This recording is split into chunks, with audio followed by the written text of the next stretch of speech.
Arus kuat. Hati-hati lah. 3 tempat tau. Ada juga kereta yang tak berani lalu.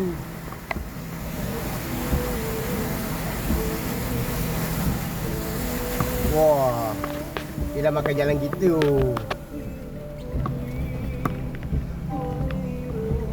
Dia dah makan jalan kita. Bayar. Dia dah makan jalan kita ni. Dia dah makan jalan kita dah ni. Hati-hati lah sampai lalu ni. Memang arus kuat tau. Kalau kereta ni ada orang tak berani lalu kat tu tebing tu.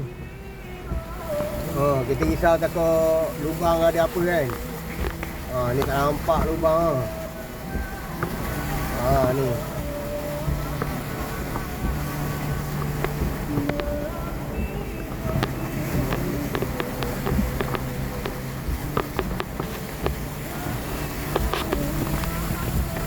Tiga tempat kereta. Tiga tempat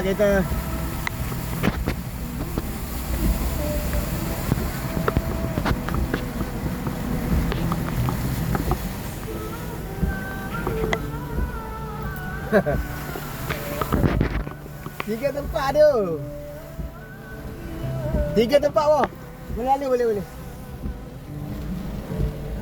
Ada 3 tempat, boleh lalu bang, boleh.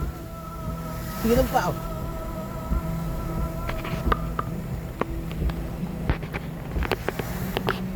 Tiga tempat ada lagi 1 tempat Ini bukan 3 lagi dah, 4 lah ni.